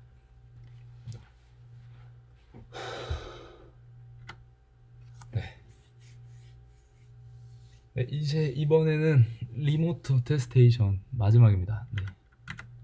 네. 리모트 어테스테이션에 대해서 알아볼 텐데요. 리모트 어테스테이션은 제 컴퓨터와 이제 다른 서버와 이렇게 통신을 하고 정보를 전달받을 때 사용하는, 저를 입증을 하는 그런 메커니즘을 리모트 어테스테이션이라고 말씀을 드렸죠, 앞에서. 이 리모트 어테스테이션을 알기 위해서 우선 두 개의 키값을 알아야 합니다. 그게 프로비저닝, 이 키가 아니구나. 네, 시크릿을 알아야 되는데요. 죄송합니다. 그 프로비저닝 시크릿이랑 CL 시크릿이라고 인텔이, 네, 처음에 CPU가 나올 때 이 퓨즈라는 하드웨어인 것 같은데, 거기다가 이제 이 두 가지 비밀을 심어 놓게 됩니다. 실키는 심어 놓는 것 같진 않은데, 네, 아무튼 이 두 가지 비밀이 있습니다. 이 비밀은 이제 아까 보셨던 이 getKey로 이용해서 키 데리베이션을 하는 그 과정에서 들어가는 걸 볼 수 있습니다. 어디 있냐? 바로 여기에 있습니다. 프로비저닝 키 같은 경우엔 이 SGX 마스터 데리베이션 키를 말하는 것 같고, 이 CLFuse 아까부터 계속 얘기했는데 이게 CL 시크릿을 얘기하는 메커니즘이었습니다. 네, 그래서 여기서 CLFuse와 이 SGX 마스터 데리베이션 키를 요것들로 인해서 알 수 있었다라는 거고요. 이 프로비저닝 시크릿 같은 경우는 키를 만드는 시설에서, 인텔 키를 만드는 시설 자체에서 생성이 돼서 자기네 프로비저닝 서비스 DB에 이미 저장을 해놓은 키입니다. 그러니까 인텔도 알고 있다고 보시면 되고요. 네, 대표적으로 한 개밖에 없습니다. 프로비저닝 키가 있습니다. 그리고 이 프로비저닝 키를 제외하고는 나머지는 다 이제 C 스크릿을 이용해서 나온 키값인데요. 이게 그러니까 무슨 소리냐면 여기 있는 이 키들을 얻기 위해서 이 getKey 유도 방식을 사용을 할 텐데 그때 항상 이 값을 사용을 한다 라는 개념입니다. 그래서 여기 있는 키 3개는 다 이 실퓨즈 값을 다 사용을 하는 상태로 알고 계시면 되고, 프로비저닝 같은 경우에는 이 키를 사용을 하지 않는다. 그래서 그 이유는 이 값은 인텔에서 알고 있는 값이기 때문에 이 프로비저닝 키는 인텔과의 신뢰관계를 맺을 때 사용하기 때문에 시크릿 같은 경우는 인텔이 알 수 있는 정보가 아닙니다. 제 하드웨어 내부에 저장되어 있는 그런 인텔이 모르는 그런 데이터이기 때문에 제가 인텔이 모르는 데이터로 이 getKey 유도 과정을 사용을 하게 되면 인텔이 알 수가 없잖아요. 그래서 이 C 스크릿을 뺀 게 이 프로비저닝 키입니다. 그 차이입니다. 네, 그래서 프로비저닝 시크릿 같은 경우는 인텔이 알 수도 있다. 그리고 C 시크릿이 들어가면 인텔이 절대 알 수가 없다 라는 차이가 있는 겁니다. 네, 그래서 아까 앞에서 말씀드렸던 프로비저닝 키와 프로비저닝 실키가 있는데, 실키는 아까 앞에서 실 스크릿을 이용해서 나오는 것으로 알 수 있습니다. 그래서 이 키를 어떻게 쓸 건지는 뒤에서 설명을 드릴 거고요. 이 키가 일단 뭔지를 설명드리겠습니다.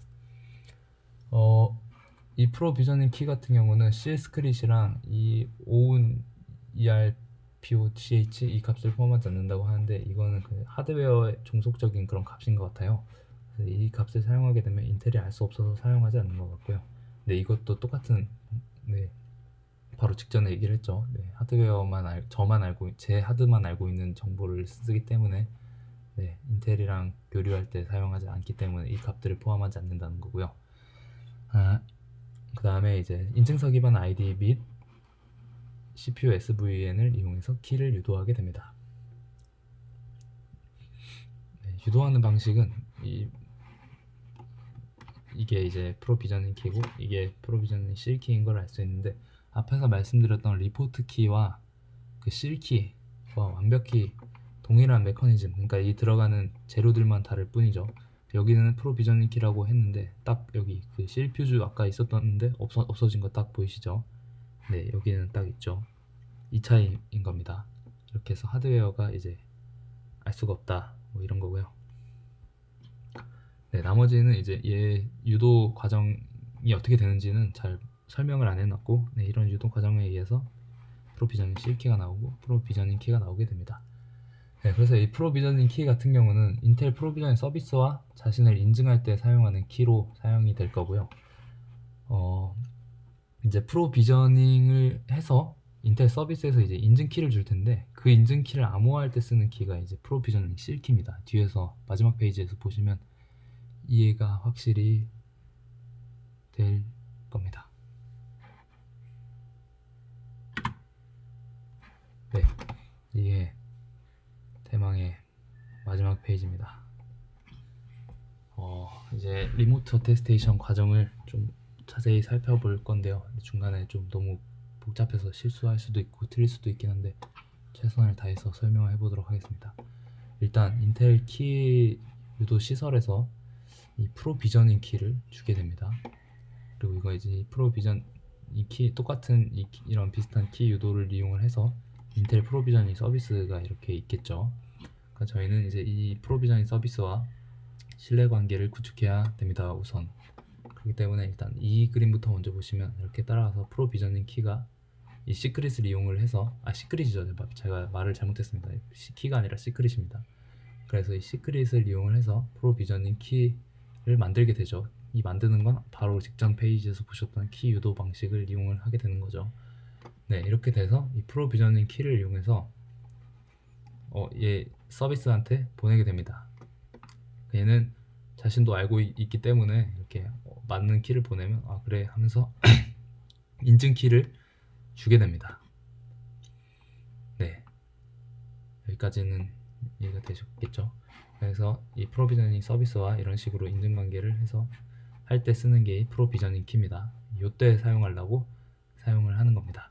이렇게 해서 이제 얘랑 통신할 수 있는 건 아니고 이제 얘를 인증할 수 있는 인증키를 주게 되는데요.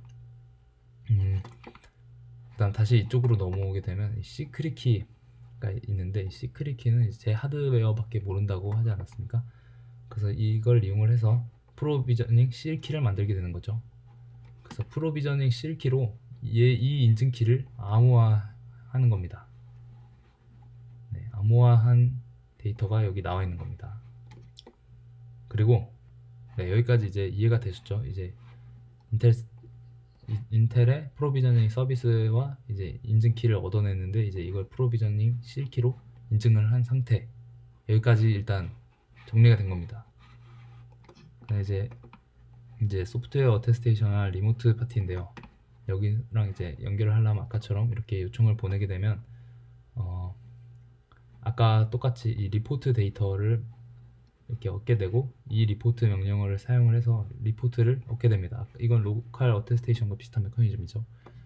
네, 그렇게 되고, 이제 여기서 아까 그 암호화된 어테스테이션 키를 이렇게 쭉 가져오게 됩니다. 이거 이제 아까 했던 프로비저닝 키로 암호화되어 있던 걸 이제 풀어서 이제 어테스테이션 키를 얻게 되는 거죠. 네, 이 키는 이 키랑 동일한 키입니다. 네.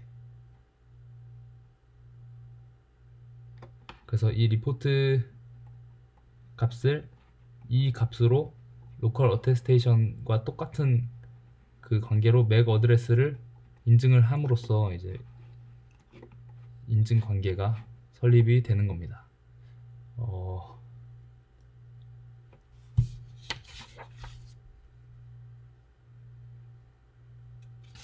네, 그래서 다시 설명을 드리면, 이제 프로비저닝 시크릿은 인텔과 내가 둘 다 알고 있는 비밀인데, 이 비밀로 프로비저닝 키를 만들었고, 이걸로 이제 인텔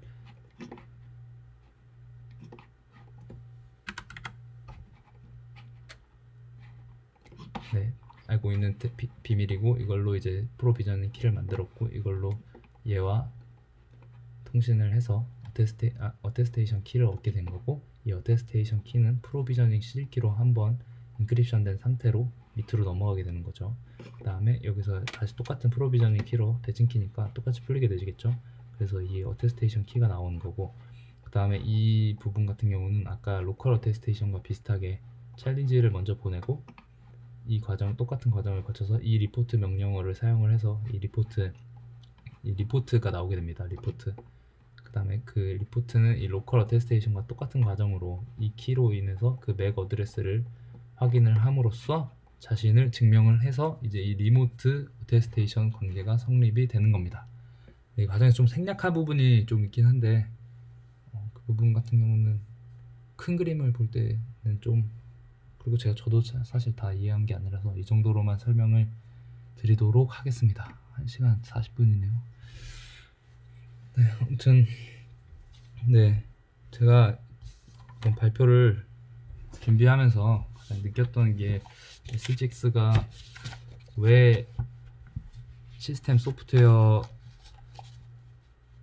안전한지, 그리고 뭔가 왜 안전한지, 그리고 제가 좀 개인적으로 궁금했던 건, 그러면 이게 운영체제 OS와는 어떤 식으로 연관성이 있어서 보안성을 유지할까, 이런 게 좀 궁금해서, 좀 솔직히 이렇게 깊게 보지 않아도 될 수도 있었는데 좀 깊게 공부를 했고요. 그 이유는 그렇게 해서 이제 얻은 거는, 운영체제가, 그러니까 SGX가 결국 돌아가는 데 있어서 운영체제를 전부 다 격리시키게 되면 그 프로그램이 아예 돌지가 않는 시스템이었고요. 그러니까 OS가 해야 될 일은 OS한테 시키되, 그 OS를 신뢰하지 않기 때문에 그 OS가 일을 똑바로 했는지를 여러 가지 필드들을 이용해서 다시 재검증하면서 보안성을 유지를 하는 거였습니다. 그러니까 그 SGX를 실행하기 위한 조그마한 그런 다른 OS가 있는 그런 시스템이 아니라, 기존의 OS가 하는 일을 대부분 그대로 하게 하면서 걔가 일을 똑바로 처리했는지만 확인해주는 그런 시스템이 SGX였던 것 같고요. 네, 그래서 이제 이 발표가 끝나면 그다음부터는 이제 코드를 직접 좀 분석을 하면서 제작을 해볼 생각이고요. 네, 혹시 제가 틀렸거나 아니면 좀 헷갈리거나 아니면 이해가 안 된다던가 하는 부분은 개인적으로나 댓글로나 남겨주시면 아는 한도 내에서는 네, 알려드리도록 하겠습니다. 네, 이상으로 발표를 마치겠습니다.